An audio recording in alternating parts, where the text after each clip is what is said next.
Hello, everybody, and welcome back to our final episode of Being Elvis, our 6-week Patreon series where we have looked at the good, the bad, and whatever is in between of Elvis biopics. I'm Kristen, and I am joined by a very special guest to talk about our last film, Baz Luhrmann's 2020 feature Elvis, which just came out on Friday. Mr. Erik Anderson. Erik, how are you? I am doing well. I hope you are too. Oh, I'm at the end of this. It's the last Elvis movie I hopefully have to watch for a minute. The fact that I get to share it with you means a lot. Erik, for people that don't know who you are, can you tell us a little bit about your work, your interest in Elvis, or background with Elvis biopic? I'm Erik Anderson. I run Awards Watch. I'm the editor-in-chief and founder and owner. I've run it for almost 10 years. It'll be 10 years next year, focusing on different awards races, Oscars, Emmys, and everything in between there. But also reviews and interviews, a wonderful growing staff of writers and contributors, including yourself at one point, Kristen. I'm happy to be here. I'm really excited to be here. I don't know if I have an Elvis connection exactly, but there is just so much fascination and content surrounding him, certainly post his death with movies and documentaries. He's just a figure like Marilyn Monroe and James Dean, whose legacies are bigger than they were even at the time of their life. It's fascinating. You bring up Marilyn. I've brought her up several times during this series because much like Elvis, Marilyn has had several biopics throughout every generation. It's been interesting to compare how Elvis is portrayed in the last 5, now 6 movies that we've looked at. There is, if anything, probably the deepest connection to every maligned modern day past celebrity that's embodied in this movie, far more than it was in the subsequent movies that we've looked at. For a quick rundown of the movie we're working with today, this is directed by Baz Luhrmann, who you might know as the director of such loud, bombastic, generation-defining features like Romeo plus Juliet, Strictly Ballroom, Moulin Rouge, the adaptation of The Great Gatsby, which I've had to explain a lot about my distaste for that film over the last week.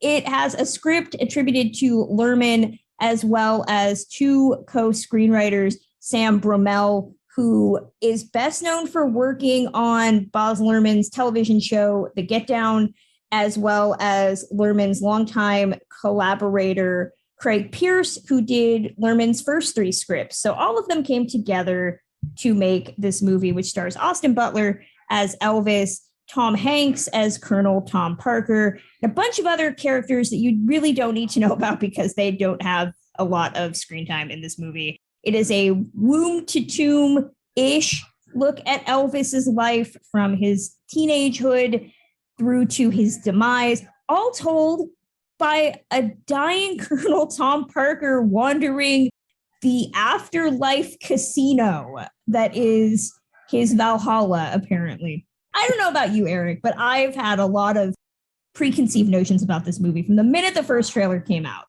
We all have been saying relatively the same thing. This is a Baz Luhrmann movie that comes with a very specific set of expectations. It's going to be loud. It's going to be in your face. It's going to have all the editing, frenetic energy of somebody who has done a lot of drugs. And all of that was there in this movie. From the minute it opens with the diamond-studded WB logo that looks like an Elvis jumpsuit. It's very bright. You just are sitting there thinking, oh yeah, this is about what I'm expecting.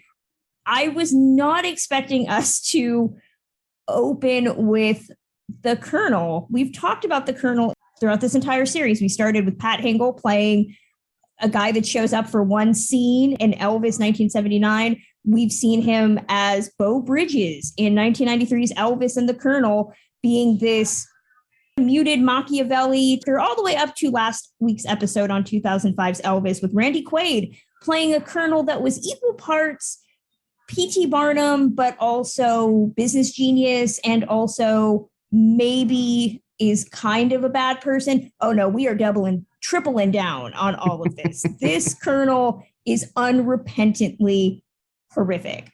And I'm not just talking about Tom Hanks in the fat suit with the accent. Erik, to take us back a little bit, what were your first impressions seeing the trailer for this? What did you think about it after you experienced it?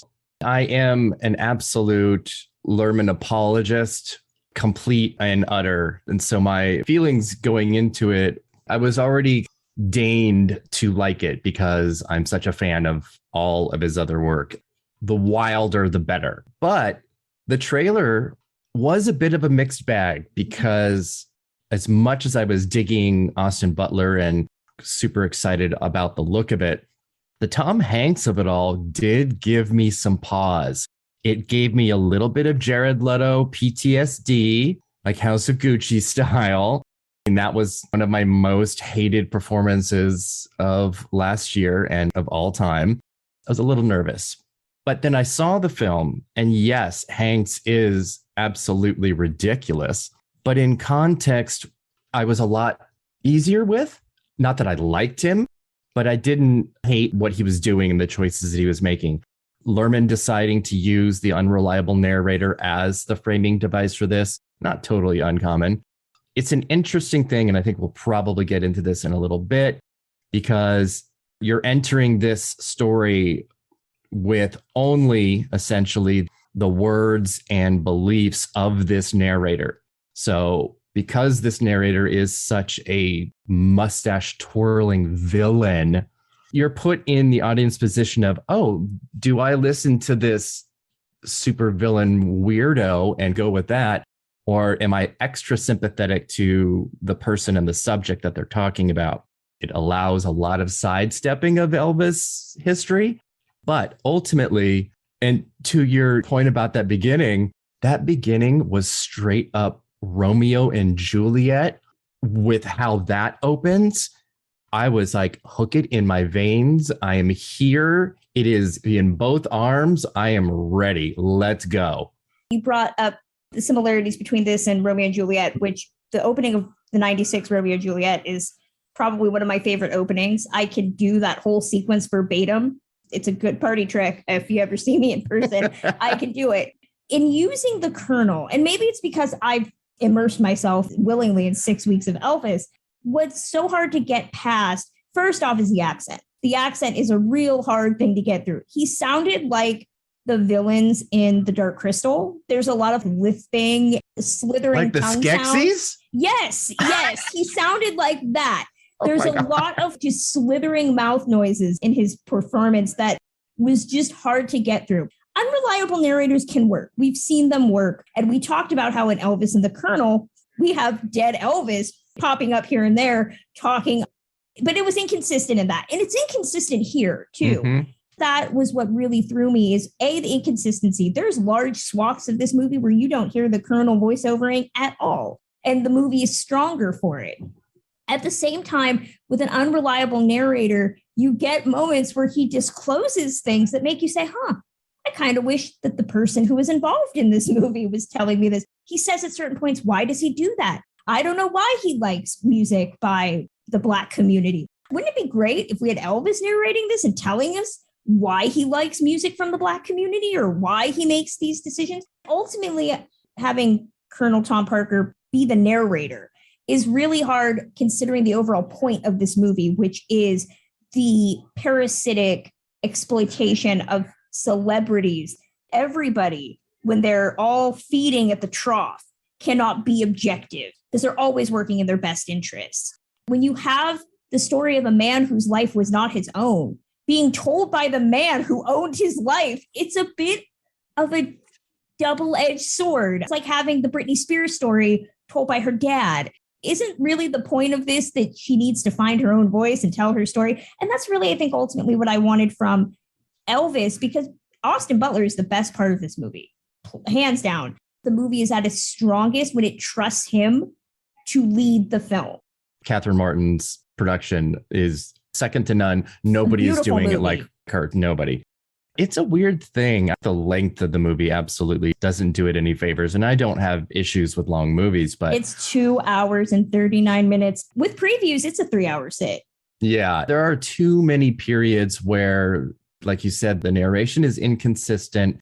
The view shifts in a way that doesn't work in the favor of the film. I mean, the reason why narration worked great in Romeo and Juliet is because it's William Shakespeare. So having that gallery, that voice constantly going makes perfect sense because we're also familiar and used to it. A lot of Parker's stuff is really played for comedy. When they have all of the merch at the house, which is pretty funny.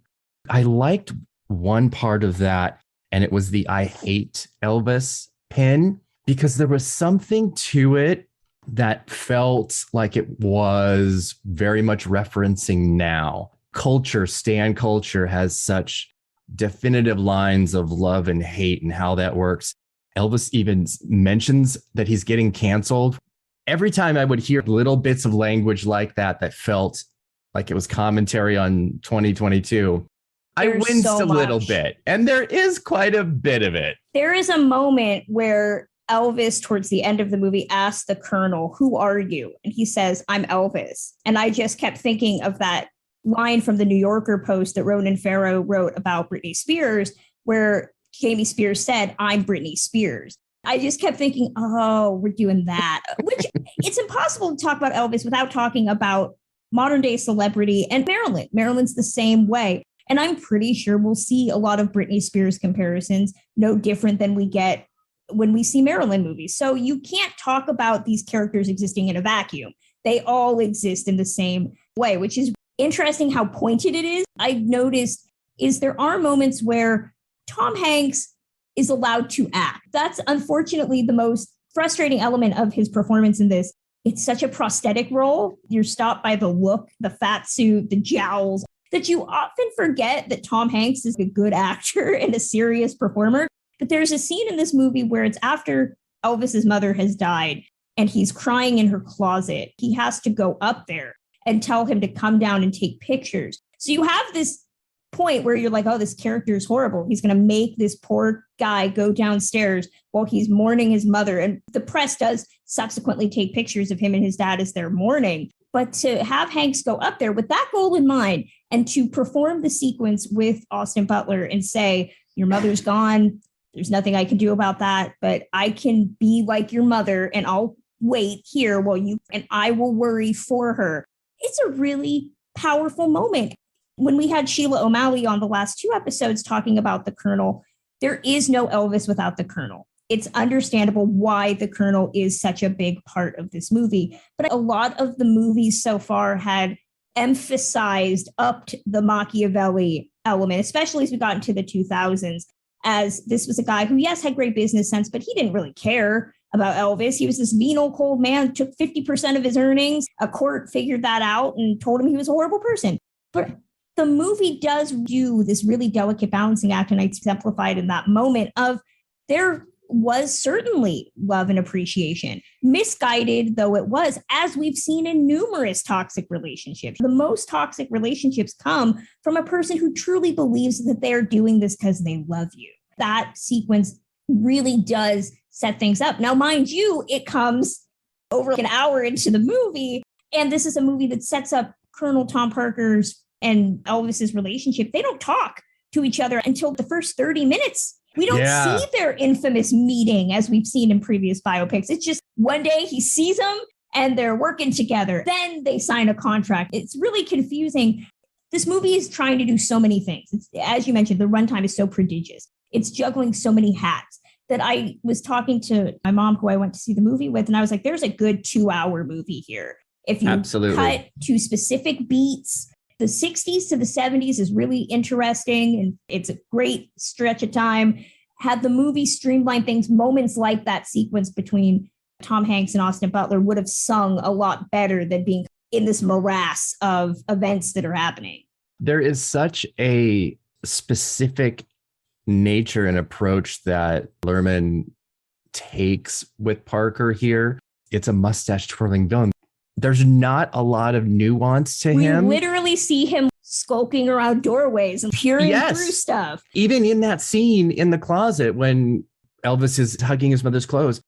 We just talked about this on our podcast yesterday. Hanks slides into frame. Between that and that imagined sequence at the circus where Parker is looking behind and Elvis is a few feet in front of him, there is a lascivious nature to it. It made me think of Lou Pearlman and the boy band manager era. They even splice in a little bit of Backstreet Boys into one of the songs. You know what they're doing with that. The Backstreet Boys and the whole soundtrack is amazing the way it's integrated. It is trying, and it has a lot to say on how managers gaslight their talent, make them feel that they can only succeed with them. That only goes so far in a 2 hour and 40-minute story.